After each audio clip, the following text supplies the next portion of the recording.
Welcome back, everybody. We're live again. It's probably our third or fourth installment of the week. Got Mr. Tully back with us tonight, though, so good to have him back as always. Jay's Fight Talks in his next car park across the country today. We've got a packed show ahead. Big shout out to Luca at LSD Box for the idea for this video. He said, "Why don't we have a debate about the current UK promoters stables? Let's talk about who's in the best hands in the future."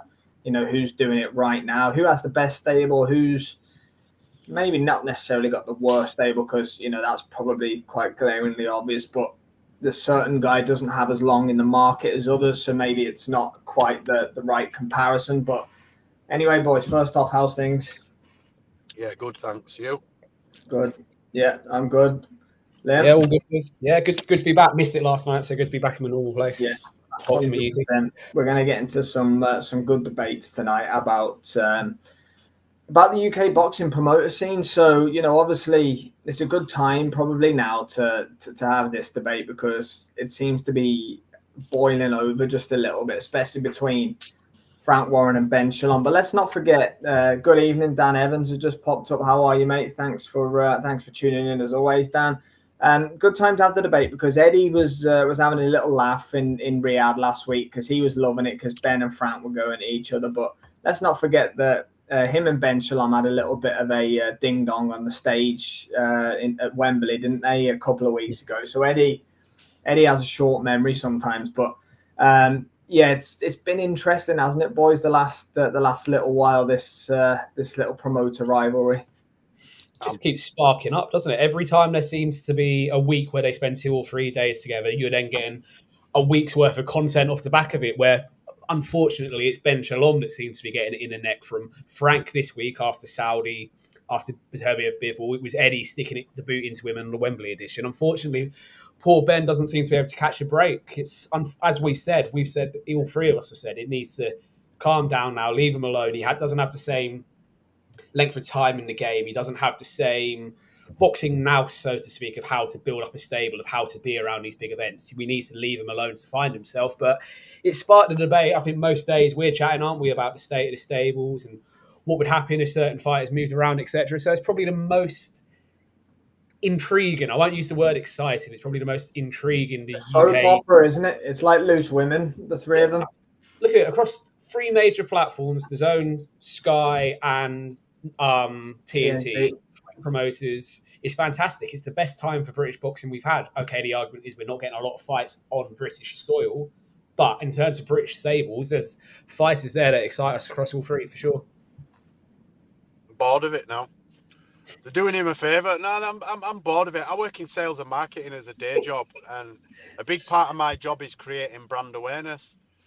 And indirectly and subconsciously, the two old guards, right, that they're looking at themselves as, are inadvertently doing Ben a favour, because we're all talking about him.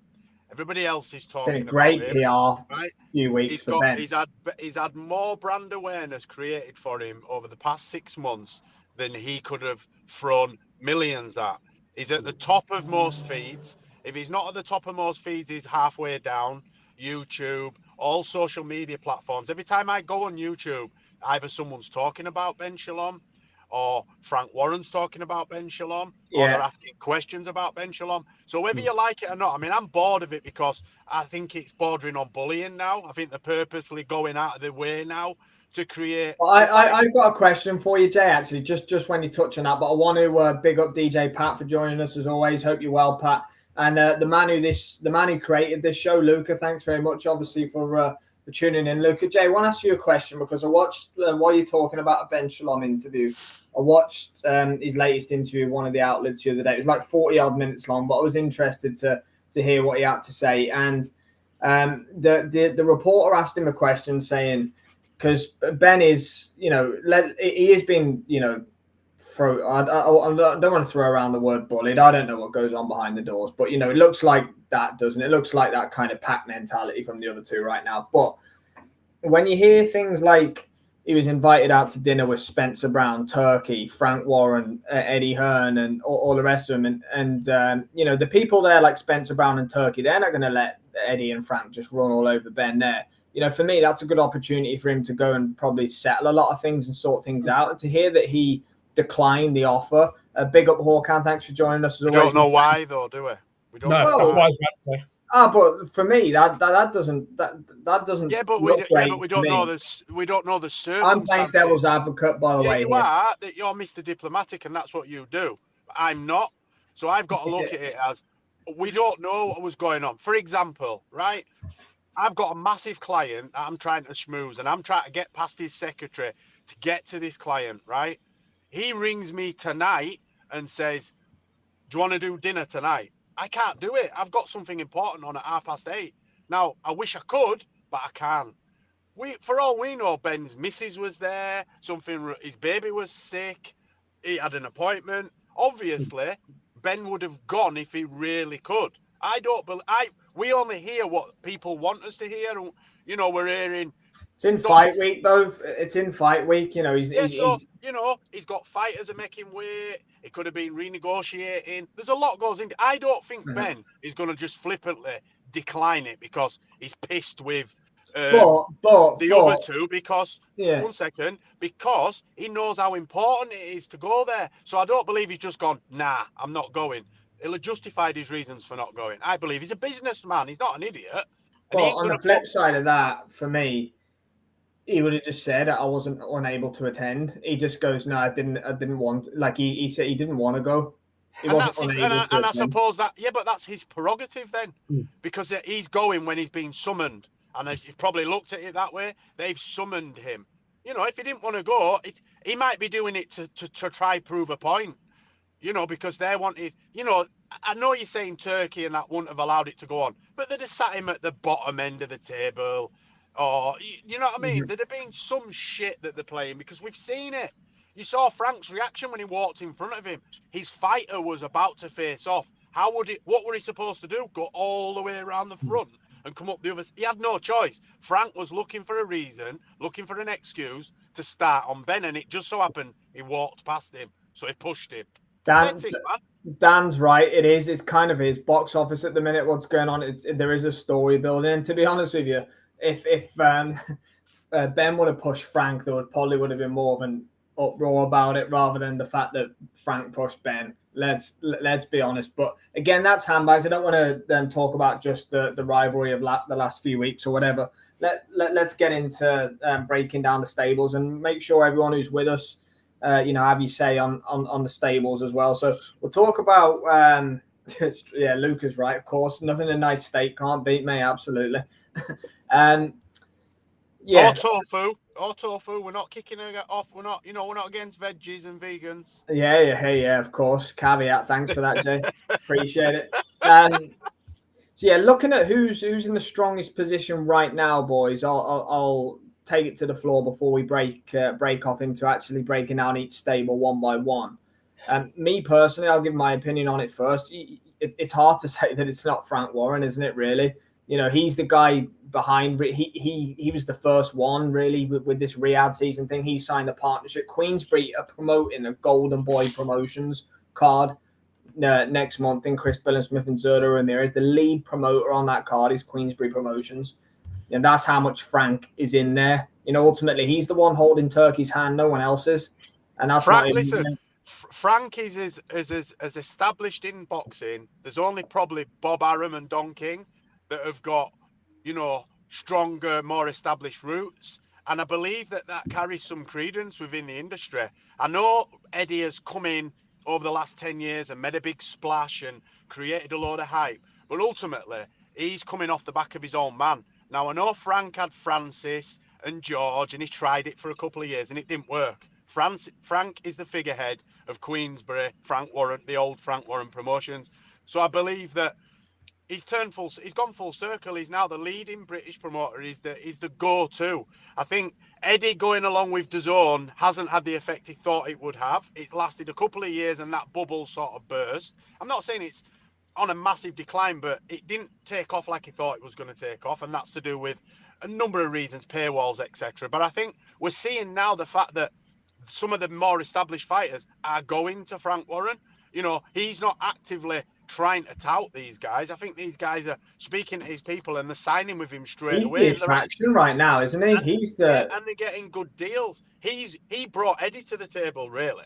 He did. He let him into Riyadh season. He allowed Eddie Hearn to come into the AJ Wallen card, wasn't it? Was the first one last December. It feels crazy that it's not even a year ago yet since really. But a lot of this, I believe, is down to Tyson Fury. Having the fact that he had Tyson Fury and Tyson Fury's had the fights that he's had over the past, 5 or 6 years? Is it 2019? Look, I know he says Mark Chamberlain's his favourite fighter. We all know that Fury's Turkey's favourite. That's 100%. 100%. But I think if Frank Warren hadn't have had the fights that with Fury, he probably wouldn't be in a stronger position, because that opened the floodgates, didn't it? That initial fight opened the floodgates, really. Battle of the Baddest was the opening of Riyadh season last year, wasn't it? Fury and Garner. That was the one. I disagree with that, because have we not got a Ben Shalom fight date at the weekend? Just being petty there, but we have, haven't we, really? What? It says none of Ben's fighters have dates. We've got a couple of dates. We've got one at the weekend, have we not? Well, Ben doesn't. Ben's only got this show, hasn't he? He's not got his own show, has he? After this? No, but I believe he'll put some. I think off the back of this, he'll make a couple more shows. What about Lauren Price? Hasn't been out for God knows how long. I mean, she only fights once every 4 years anyway, doesn't she? Billum Smith's fighting Zerdo, isn't he? And that's his next one. But yeah, anyway, Liam, what's your thoughts, mate, on them? I mean, far and away, in talking purely UK as we're doing at the moment, Queensbury's number one at the moment, and not just because of the fighters they have. When we sit down and break down the quality of UK shows this year, few and far between, before anyone starts in the comments, granted, the best UK shows this year have been Queensbury shows.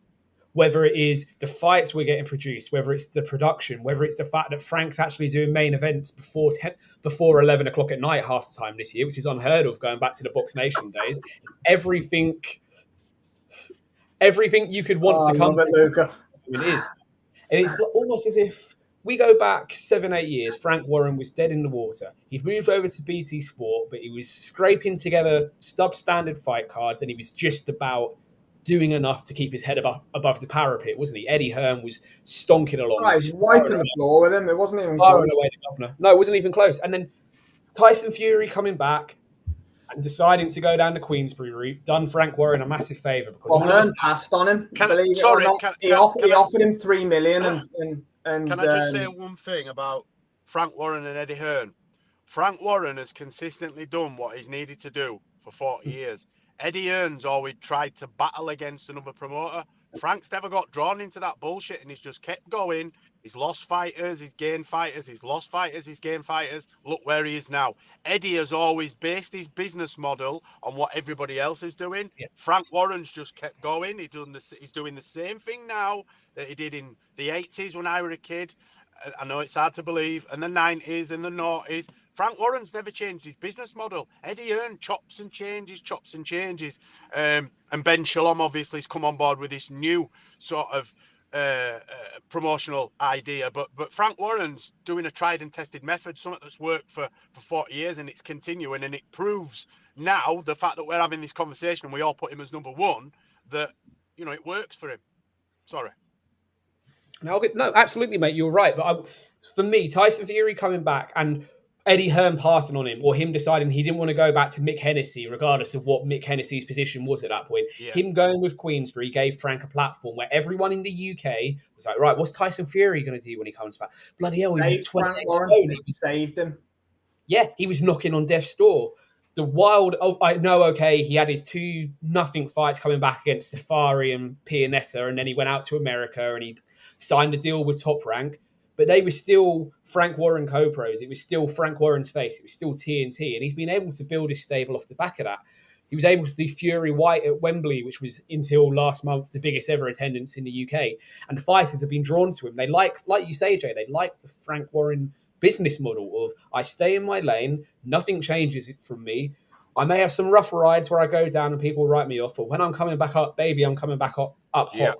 Eddie Hearn, chops and changes. He was going after the American market. He still is going after the American market, but that took a lot of his focus, didn't he? He was more worried about what Bob Arum was doing, what De La Hoya and Hopkins were doing. Now he's realised he's probably going to look back on 2024. He probably won't say this out loud. He'll go, dropped the ball a bit in the UK this year, haven't I? What's my best card in the UK? Off the top of my head right now, I can't think of the best matchroom card in the UK this year. And when was the last time over the last 6-7 years you're not automatically reeling off 4 or 5 fight nights? Not even talking pay-per-views, just 4 or 5 Saturday fight nights, and they're all matchroom cards. It's not the case this year. It's not happening now. And Boxer, they build themselves as being the new breed promoter, and they try, when you go to their events, they do try and do things differently. And actually, the in-arena feel for a Boxer card is much better than watching it on TV. The production's decent in-house, isn't it? When you're there at events, it does look good. It does feel good. Actually, in the events, it possibly doesn't transfer across to television. But Ben's trying, man. Ben's up against it. It's like, I don't know, Nike and Adidas, right? Back in the day, they were the main 2 sneaker brands. And it's like a new brand trying to get established. How many brands have we seen? He's a disruptor. He's trying, isn't he? Ben's trying. And I believe the way they're treating him is off the back of them being irked by seeing his potential. Because I think Ben Shalom's got potential. If he, employs somebody like me and Liam to do his marketing, and we let Sam die off with Izzy and them doing the small halls, I think Ben will do all right. See you in Saudi. Yeah, and Pat's made a good point there, boys. About me and Liam spoke about this off camera before we started. Matchroom's US base of fighters is obviously fantastic. They've got Duran Ennis, they've got Bam Rodriguez. Nothing over here though, does it? Exactly. No, they've got Richardson Hitchens who's fighting Liam Parrow for the belt he just won off Matthias, the IBF, I think, super lightweight belt. But like you say, like Pat says, Eddie's money is in America right now, isn't it? But his base audience and where he was built and where everything was made was over here, and Frank's kind of just shoving it to him right now. So it's only over here that they fill the arenas. Even Canelo's not filling arenas like he was. This is where the people travel and put bums on seats in tens of thousands. You only get that for super fights in the US. A lot of fights in the US are in sort of 6 to 8 to 10,000 arenas. Yeah, even less sometimes.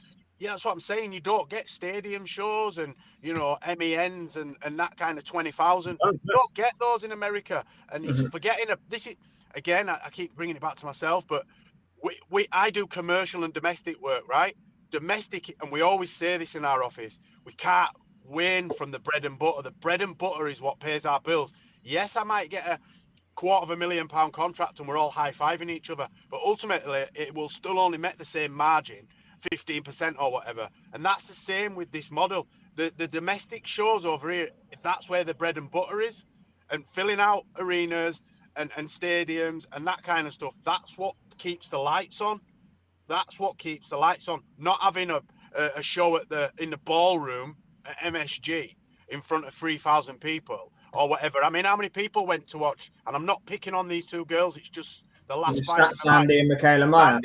Well, that was invite only one anyway. No, that was Baumgartner against Pursoon was invite only. Right. All right then. So what was there? 3,000 max. Max. Yeah. Michaela Meyer's the American's golden girl. Do you know what I'm saying? They'd have done better off having that fight over here. Exactly. Look at the Tasha Jonas fight in Liverpool. It was a ruckus atmosphere, and that goes to Dan's comment that I'm going to pull up in a second. Yeah, Dan, I agree with you. Matchroom have not put on. You can't even count the Riyadh season card because that's a Riyadh season card. That's Matchroom's best UK card. And granted, fair enough, Taylor Capsule 2 was non-pay-per-view, wasn't it? So credit to them for that. But aside from that, their UK schedule has been incredibly thin. And to be fair, Dan's right, and this ties into Natasha Jonas and Michaela Meyer. Boxer have had a decent year in terms of actual especially main events. Look at this weekend's a very solid fight, a very solid main event. They've had many other solid UK cards this year. Yeah, they're not as frequent probably as the other 2, but they actually do put on solid, especially main events. Yeah, I mean, what have they had? They started the year with Jonas Meyer. They then done Buatsi against Aziz. They've had Jessica McCaskill come over to Wales to fight Lauren Price. They've done Bill and Smith Reactport. They have. You're right. They have done. That was not pay-per-view as well, that card, wasn't it, Crystal Palace? It's not like nothing like it was. They haven't got any pay-per-views apart from Saudi. I've got a tin at home, right? Like a memory box, a tin, and it's got all my... Wardley Clark. Sorry, Jay, how can we forget about Wardley Clark? Oh, that was good, yeah. Right. I've got a box at home, right? And it's got programs, ticket stubs, VIP passes and whatnot. I just keep them, lanyards and whatnot. Sometimes I'll have a look in there. And some of the cards that Matchroom have put on over the last 10, 15 years that I've been to, man, it's amazing. It's just premier name after premier name, packed out arenas. You know, amount of times I've been to Crawler fights, for example. Yeah. It's 10,000 people. Hey, put it this way. I was at Cleverly Bellevue 2 at the Echo Arena when I lived in Liverpool. That was the main event. On the undercard, Anthony Joshua fought against, I think it was... Skelton, wasn't it? Was it a Sprott or somebody? I can't remember. It was somebody like that anyway. George Groves was on the undercard. James DeGale was on the undercard. Callum Smith was on the undercard. Scott Quigg was on the undercard. It was, it was just name after name after name after name. And yeah, the poly it was A-side against B-side, but... I've been to Crawler fights and there's Joshua, Okole, Sandy Ryan, they've all been on there. And we don't get that now. This is the thing. You knew when Matchroom done a pay-per-view back in those days you were just talking about, you weren't just going to get a main event. Yeah, you were going to want to be sitting down realistically from 6 o'clock, weren't you? Because there was names you wanted to see. I remember Terry Flanagan fighting Nate Campbell like 10 past 6. Do you know what I'm saying? Big fight after big fight, after Chris Jenkins fighting Tyrone Nurse, and just either big domestic names or the flying, older, more established US veterans, and none of that now. It's just shit fight after shit, or it's TBA versus one of his lower stable, TBA versus lower stable. Shite, like they said there, that last comment, spread way too thin. The best, when Anthony Joshua won the world title, so the Charles Martin card, the Dominic Brazil card, and the Eric Molina card, so that's 2017, those 3 pay-per-views were absolutely stacked. Eubank Jr. was on 2 of them. You got Chisora and White on one of them. You got Callum Smith when he completely flatlined Luke Blackledge for the British title. Oh, yeah. But that was like the standard of card you were getting, and you were sitting in front of the pay-per-view from when it came on. Now you're lucky if you get one fight across 3 fight nights on the zone in the UK where you're getting that sort of level, because, like the comment said, they're spread too thin. Eddie wants to make it in America, and he's probably realising he's running out of time, so he's putting all this money in, he's trying to do it, but he's neglecting his baby at home. And when you play away, people get bored. They go looking around for new mistresses, don't they? So that's why everyone's now going over to Queensbury. I wouldn't know anything about that. I don't know what you're talking about. And then Ben Shalom's coming in, so that's a new exciting one. If Ben Shalom, my kids watch this. Cheers, family show. I'll put this back on track. If Ben Shalom didn't go from the 3rd of August until this weekend doing a standard Sky Sports Fight Night card, there wouldn't be as many people disgruntled with boxing. What are we? We've gone 10 weeks from Oakwell to this weekend, and then we don't know if we're going to get anything else this year. Regardless of the fact he's involved in Saudis, and we've had 2 free pay-per-views now since then, there's not enough going on in the UK for him, because there is an opportunity in the market. While Eddie's playing away and neglecting it still, which he says he's going to sort in 2025, remains to be seen what happens there. Ben should be pumping out the UK. He's got the fighters. There's enough in-house fighters for him to make 2 or 3 solid cards at the start of next year. He doesn't need to be trying to bring in names from America or anything like that. He's got the fighters in-house to do it. It's just, I don't know if he wants to take the risk of putting some of his fighters in these fights, because then what happens if they lose? What happens if his cash cows that he's relying on to help build him up lose? I wonder if that's part of... Yeah, he's running out. I think his reservation. It's running dry. And unless he starts topping it up, he's going to come unstuck. I think he's got to do some business, and I agree with Pat here. There's a lot of the female stable from Eddie. Beatrice Ferrer. We've heard of her name getting thrown about forever. I think she did the Olympics, didn't she, Pat? If I remember right, but she's been getting thrown about everywhere. And I agree with this comment as well. Ryan versus Matt anywhere in Derby would do massive numbers, but yeah, Matchroom, they didn't enter as much as Top Rank for that fight, did they? Went to Perspids, I'm pretty sure. Yeah. No, they let her go, didn't they? They let it go, yeah. That shows it. That's the perfect UK domestic no interest in losing money on shows. We've seen that with Lee Wood thing recently, haven't we? With Matchroom, they were happy to pay him. Cordina, exactly. Yeah, you're right. They're happy to overpay fighters up until Riyadh season was involved, and now all of a sudden it doesn't make business sense. So. Poor Frank Smith getting wheeled out on arriving in America or wherever on fight night to be a face of Matchroom on these opposing cards. He's probably done that 6 or 7 times this year, hasn't he? Like just being wheeled out so they look like they've got someone there for Matchroom with him. Do you know what? He does the Mexico cards and all that too. No, listen. People would respect it more if Eddie was a bit more like Dana White from MMA, UFC. If he just says, "I'm not going," Don't send fucking Frank. Frank don't want to be there. It's just, to me, it's just lazy. Either be there or don't be there. Sending Frank is waste of time. It's adding insult to injury. That's what it looks worse by sending Frank than actually just saying, look, we've lost the purse bids. We've got our own thing going on, but this is still our fight, so we support them. There's nothing wrong with doing that. Sending Frank. You'll be there for Katie Taylor against Amanda Serrano. Yeah, but he's leaving before Paul and Tyson. He's already said this week. He's happy to be there for Katie Taylor, but there's no way he's hanging around. Gripped like a hawk. If I see any sign of Eddie Hearn at ringside in that fight, it would be getting ripped, won't he? I've got a question for you both. When Anthony Joshua and Tyson Fury inevitably retire in the next 2 weeks. Well, yeah. In 2 years' time, put it this way, in 2 years' time, I'd be surprised if any of them are still fighting. Yeah. Biggest fighter out of Frank's stable, biggest fighter out of Eddie's stable. I think we'll see more out of Frank. I think Frank's building guys now, and he's got Daniel Dubois, he's got Moses Atoma, he's just got Fabio Wardley. Eddie's got no one in that division, but I think Frank will be all right. I think Wardley will have had a couple of big fights by then. Someone like the Will Wilder out or somebody. That was talked about earlier. Yeah, I think I mentioned it I mentioned it on No Punches Pulled. I think it's a dream fight.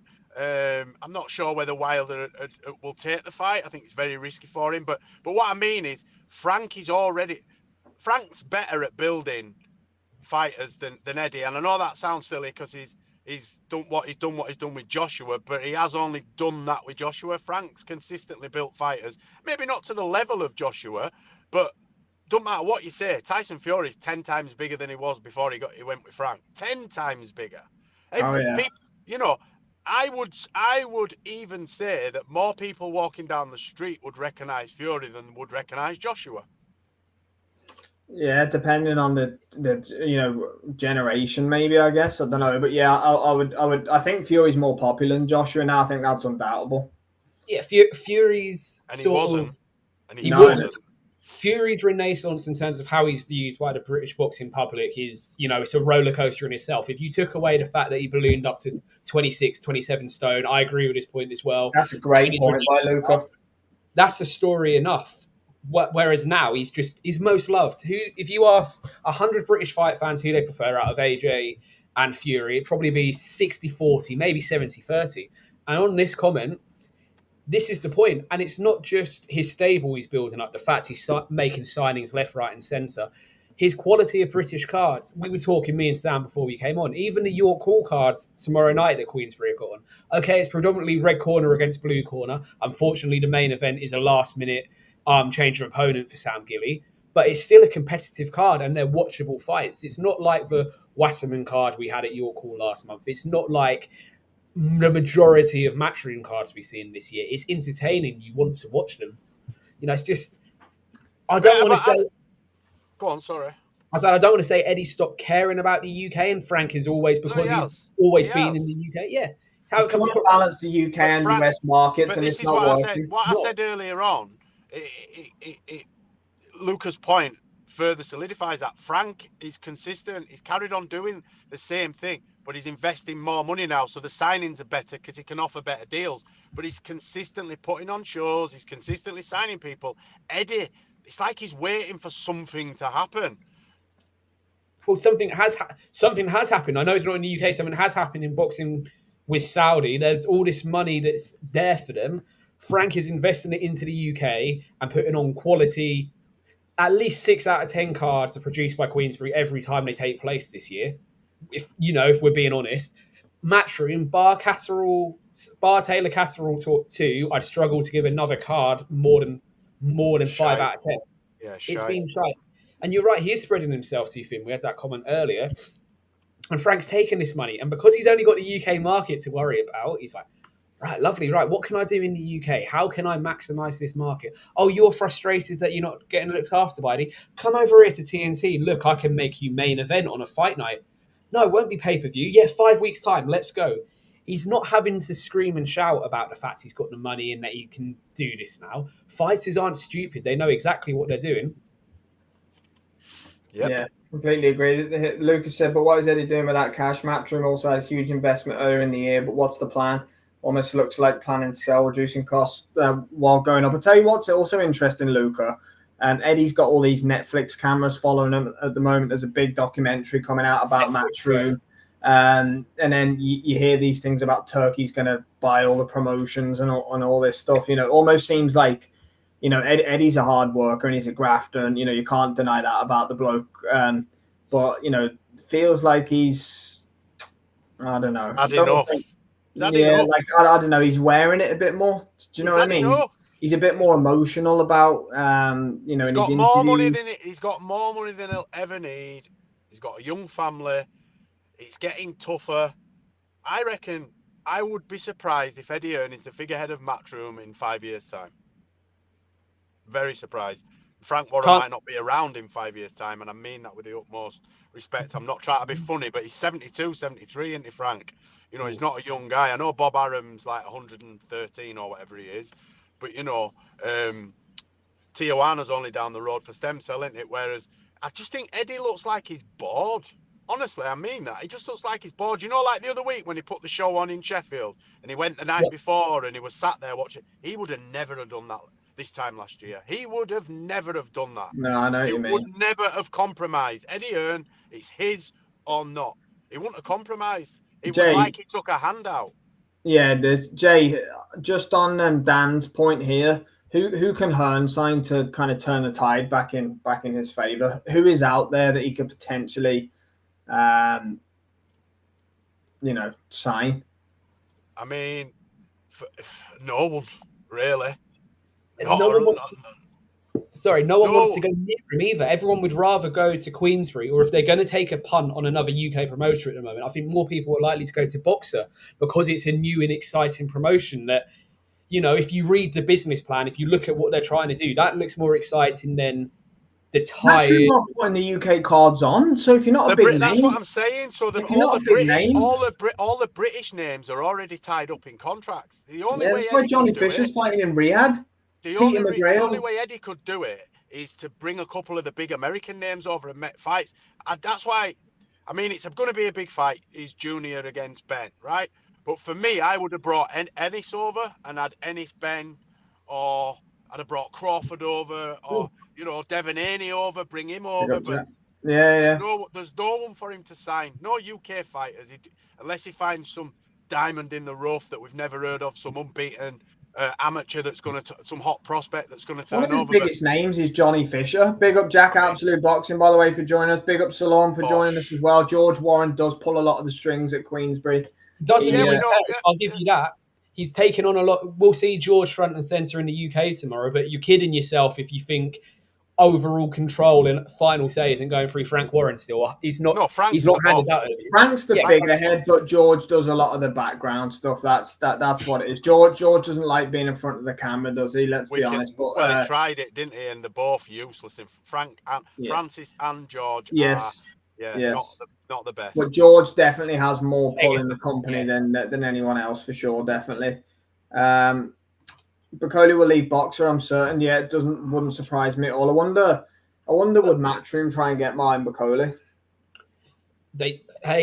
Bringing someone like Martin. We know Bacoli. Billy's issues with Boxer, Liam. We've had him on, and Jay, we've had Billy on told us about it. They look a bit more cozy these days, but they do. Look, if Bacoli leaves Boxer, Matchroom should be making a beeline for him, because if you think an American promoter is not going to pick Martin Bacoli up with where his career is going to go in the next 12, 18 months, then you're an absolute fool. I don't care that he's not a British fighter. He's trained and based out of Scotland. That's enough for me at this point. Bring him over here. Then you're bringing those Americans over here, like one of the comments I've just seen come up. Back in the day, it was about getting, from Matchroom, American fighters over here to fight British names. You got Errol Spence to Bramall Lane to fight Kell Brook. Okay, Golovkin came over. Regardless of what that fight was, you got Gennady Golovkin at the time, top 3 pound for pound over. These names were coming to the UK. Lomachenko came over, didn't he? Yeah, he fought Luke Campbell. Sorry, that's just reminding me. That's the pen you lost for mate, you can't say that. You can't say that about your main man. He's your star man. Why the 3-time IBO champion of the world? He's your star man. You were getting these fighters coming over on the regular basis and fighting in the UK. That was exciting. That was sexy. And if we're honest, that was all with Matchroom. That wasn't. Not many of them were fighting on Queensberry cards when it was BT at the time. That was predominantly with Matchroom. Now it's. When was the last time? I'm trying to think of the last big American name that came over to the UK. Anyone in the comments as well, if you can help us. A big American fighter. Serrano. I can't. No, that wasn't even over here, was it? I can only now think of it. No, that was Errol Spence is the only one I can think of. Spence is the last one that's come to me. That's my point. You were going through a phase. I'm not saying we need. When was Tank and? No, Tank was years ago, I think. Yeah, that was on Box Nation, wasn't it? Yeah, but that's my point. I'm not saying we need 4 or 5 stadium fights a year like we were getting at one point between Matchroom and Queensberry. That's not what I'm saying. But get to the point where you're filling up the O2 3 times a year. You're filling up the MEN. You're filling up the Echo. Do you know what I think they'll do? I think we're going to end up with 5 versus 5 style all the time. I think they'll all just be working together. I don't hate that though. I love the 5v5. The fights were amazing. I think it gave more an extra 5-10. Because if we're honest now, tag if team, we said Frank Warren and Eddie versus Ben. 4 cards, give us 4 cards each in the UK. List them tomorrow. Eddie Hearn would struggle. So would Boxer. Frank could do 4 cards. Easy. Frank could do 4 in a month. He could do one every single weekend of January at the start of next year. All headlined by heavyweights. And every single card would be a fucking banger that we would want to watch and would have us talking that we'd be doing watch-alongs for. That's the reality. Oh, my God. Who's interested in Shannon Courtney? No one's interested. Well, apparently there's this female tournament that Luda Bella's a part of, she's isn't there? rubbish. She's rubbish. She was rubbish when she turned over. Hang on, what? Female tournament with Luda Bella? Apparently, that's something that's in the works for next year, and Shannon Courtney's a part of that. And Spencer Brown's managing Shannon Courtney. I didn't know that. Yeah, she's with Goldstar. She's with Goldstar, so she's Spencer Brown. Who's his stable now? Tyson Fury and Shannon Courtney? Isaac Lowe. Jesus. Sky giving silly money. Yeah, that's what I mean. That's what Jay was referring to earlier. I think people will sign with Ben Shalom still because they've got the Sky powerhouse behind them.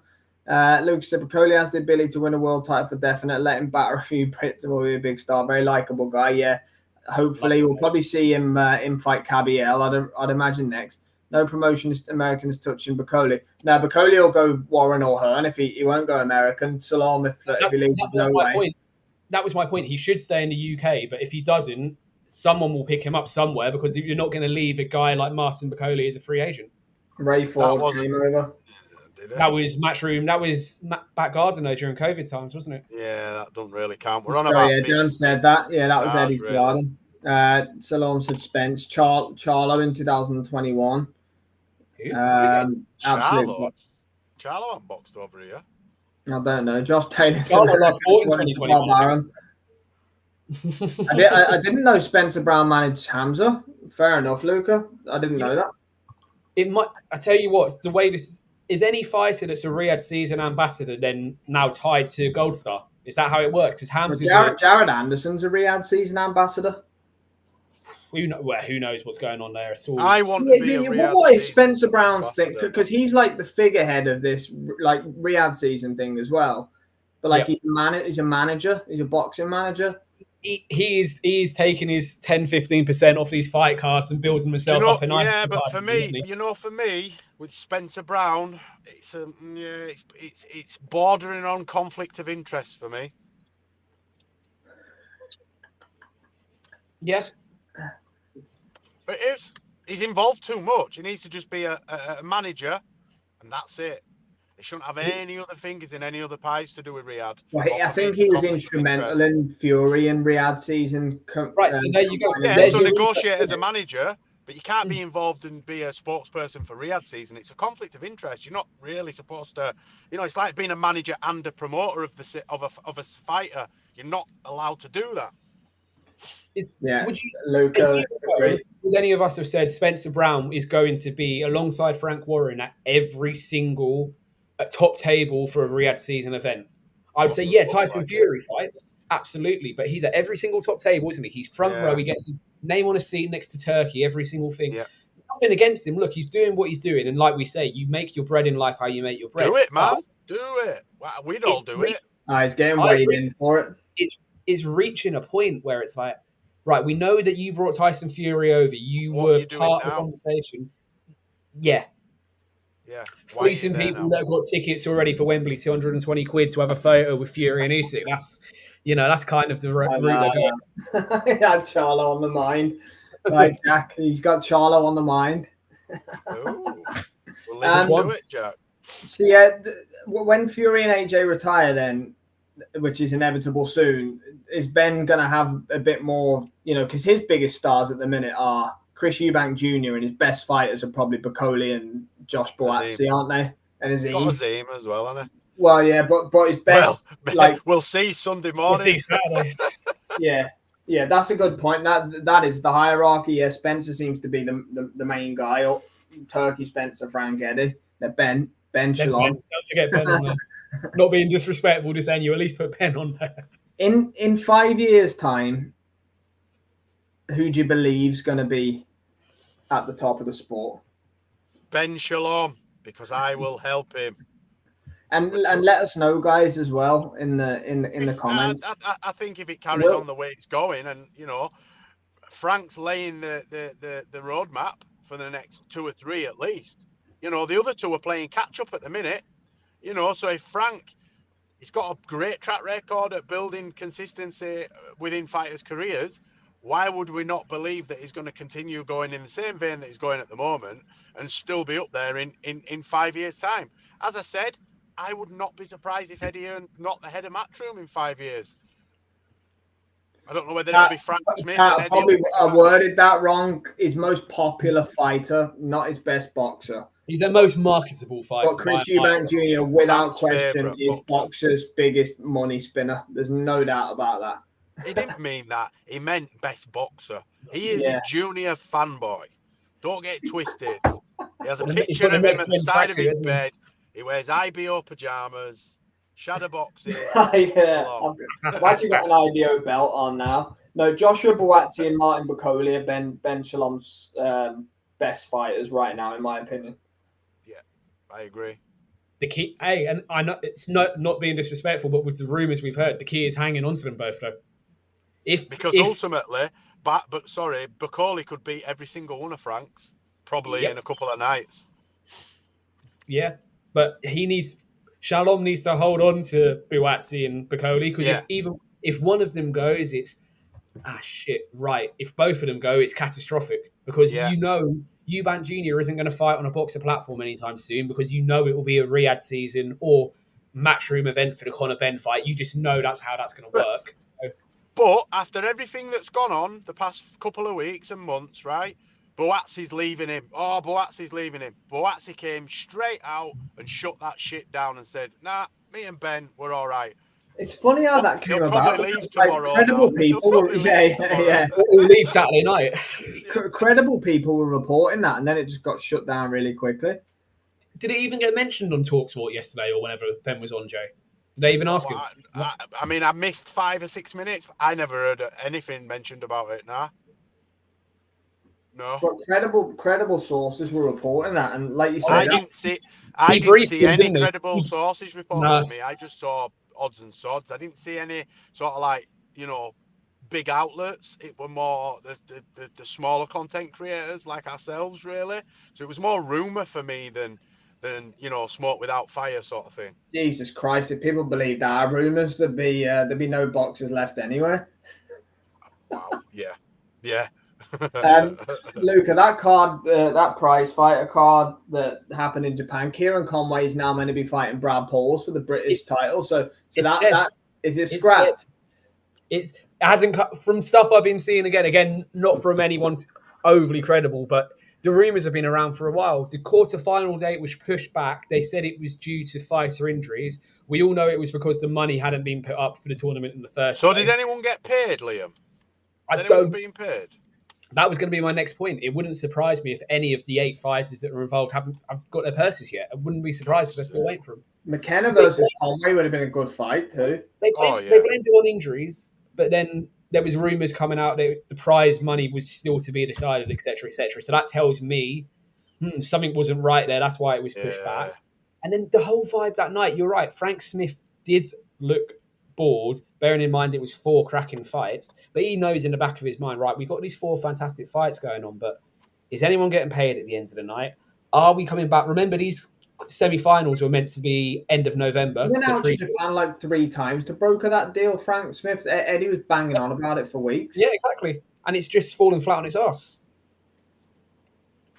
Yeah, I mean, that just goes to show you, though, again, like we talked about earlier, do you really think Eddie wouldn't have been there if there was something in it? There's a reason Frank Smith was the one doing that and going out there and sorting that out.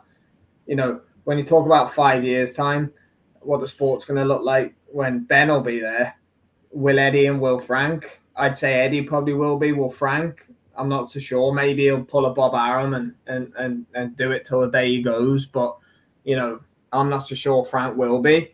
But, you know, if Riyadh sees him pull the plug, what does it mean for Frank Warren? You know, it would affect him most at the moment. Eddie's got the US market that he's quite dominant in. Well, you say that, but the stable that Frank's got, he could just put on some big shows over here and not, you know. But is the money there?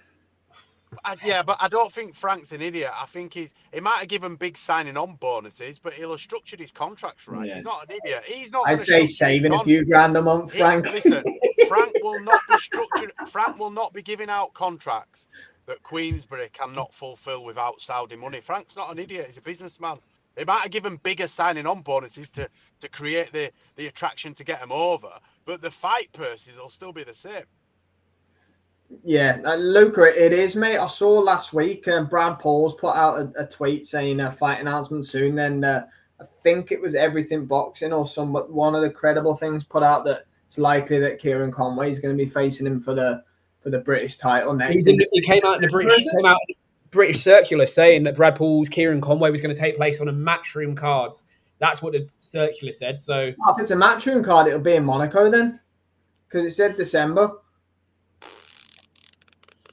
So another ballroom show with about 500 December. People there.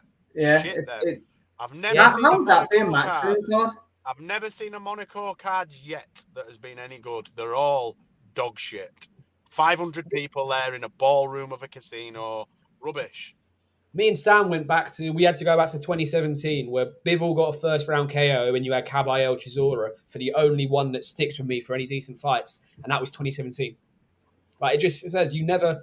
And Bivol's first round KO stands out because he's just done 9 flipping unanimous decisions in a row. So it stands out because of how rare it is to see Bivol get a stoppage. Big up Wayne Herman who wants to pick up that one. I don't believe it. I mean, you're not going to get the super fights made as quickly and easily, but boxing's been around a long time. I've seen some great fights, as we all have, way before Saudi came along. Yeah, it's made some of the bigger fights happen, and I'm grateful to them for that. But I'm not asked if they dip out. The fights will just be over here. Look, so let's be realistic. At some point, Turkey is going to have enough. Whether it's the infighting that's still going on around him with promoters, whether he just thinks, right, all the fighters I want to see fight have fought now and he's bored. It's not going to be around forever. The bigger question here is, we talk about who's going to lead the way in 5 years' time in the UK. Is Turkey still going to be around in 5 years' time? Nah. That's the bigger picture. And at the moment, Frank is best set for his stable in the UK to flourish.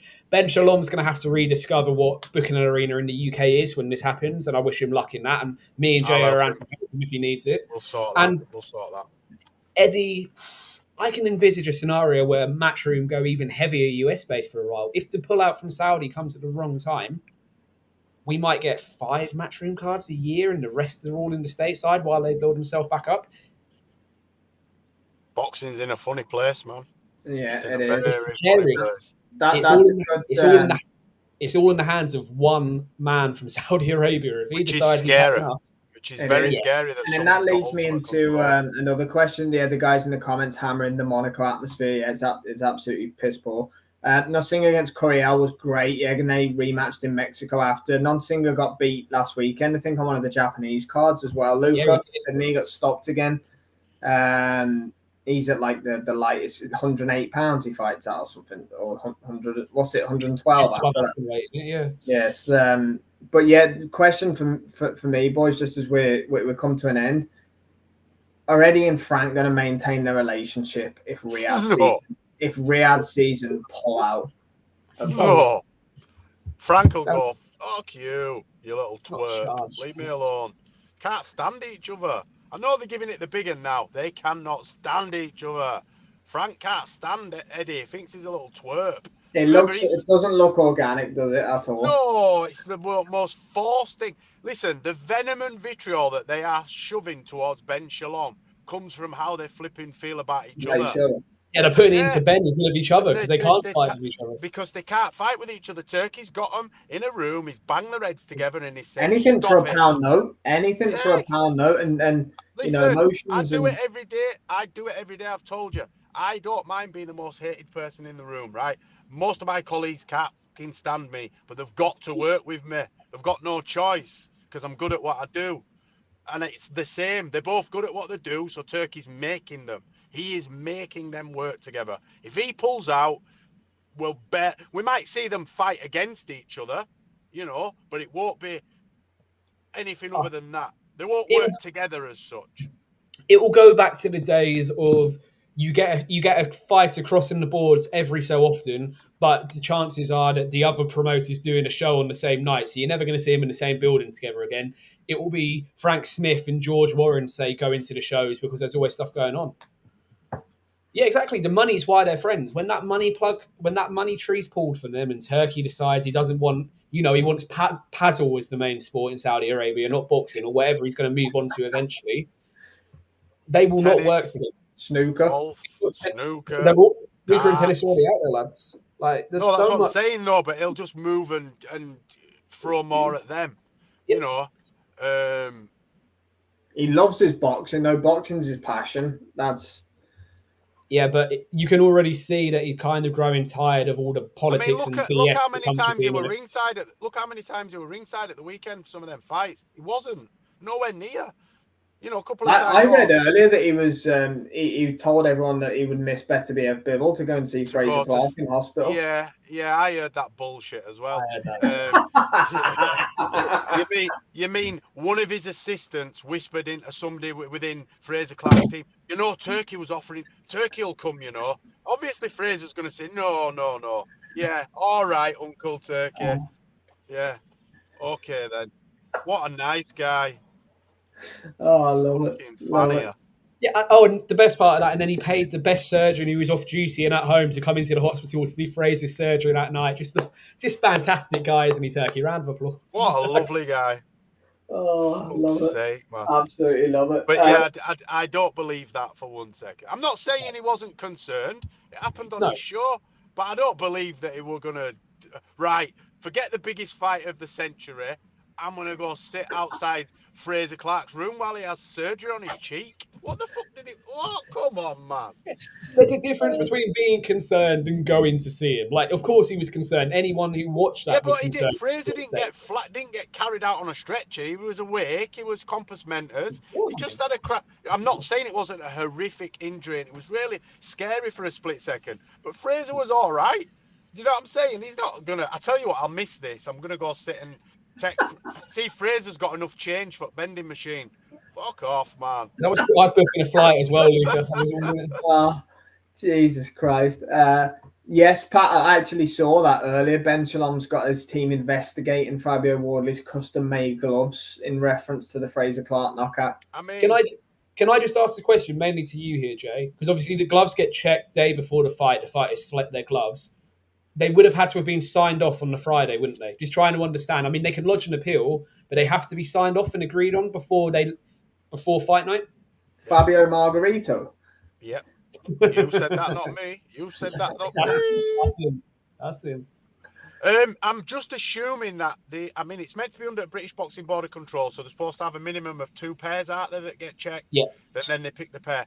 I don't know how it works in terms of, I know the British Boxing Board of Control are the sanctioning body for the fight, but in terms of the regulatory body that's overseas, I don't know, man. They could do it. I don't believe there's been anything dodgy with the gloves, but I mean, so from watching the video on YouTube that came out on Saturday morning with the glove selection, it was Robert Smith and the Board of Control there signing off on all the gloves. So if you watch the video, you can clearly see them signing off on Wardley's gloves. Where that came from? Where's that? Just because he had custom-made gloves? Is that what it is? A lot of them. The padding was apparently thinner. Fraser said it himself as well in the statement he put out on socials that he was aware that they were using thinner padding gloves. But if he won the fight, he would have done it.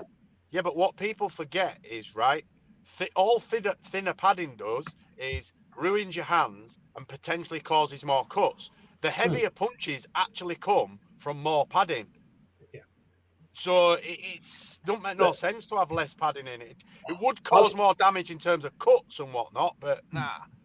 Look, I think Wardley had it harder with a 10-ounce on than not. It was quite funny when we said, didn't we, on Tuesday night, that actually the way Boxer and Fraser and everyone had come out and sort of given Fabio his flowers, they'd handled it really well. And then this interview went around from Ben yesterday, and this is where Ben doesn't help himself because he still reverts back to, it's quite naive tactics of trying to flag up an issue when just move on. Fraser was not flatlines, but he was beaten decisively by on the night a better fighter, and he's already said himself he wants to come back and build back towards British level. Don't now put this cloud over it to the point where people are going to take away from what the fight was. It's just crap. Man. He's taking away from Wardley's performance. Ultimately, we all know that Victor Loughlin cheated him and should have split him up, and he let him hit him while he was holding. But it is what it is. I'm joking, by the way. You can't take it away from Wardley. Wardley beat him fair and square. He might have done that 9 times out of 10. You've got to give him his flowers and move on, man. Move on. Your fighter was beat. Let's focus on rebuilding him now. And getting him to where you believe he can go. Yeah, exactly. Just quickly before we go, Beterbiev's mandatory's been called for his IBF. Boo! IBF doing it again, trying to fragment the belts. Doesn't matter. That fight does not need belts. That fight is for the undisputed light heavyweight championship of the world. Put the belts in it. Get him in! Jesus, yeah. Luke agrees with you, Jay. He's been waiting all afternoon to do that. I have actually. I was hoping this was going to come. But on the serious note, I said it to you boys earlier, we've had 2 undisputed fights this year that have been fantastic. And both fights... IBF have tried fucking them both. Yeah, on merit have deserved rematches, but the IBF can't wait to get their 3% in on another fight. They don't want to share it with the other governing bodies. They want it all for themselves. They want it all for themselves. They've got to do it again. Pathetic.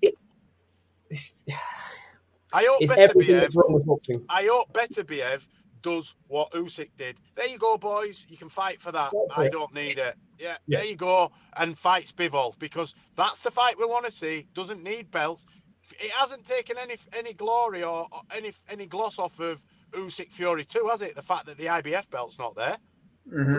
Who gives us stuff? I don't. Spivol doesn't get his shot at undisputed, but but he's already had a shot. Yeah, but he does, doesn't he? Really, because it's not about the belts. If Tyson Fury wins that, he will be classed as the undisputed heavyweight champion, won't it? In real fan eyes, because they know that the bullshit that the IBF have done.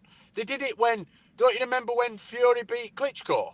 And they said you've got to defend within 90 days, knowing that Klitschko had a rematch clause.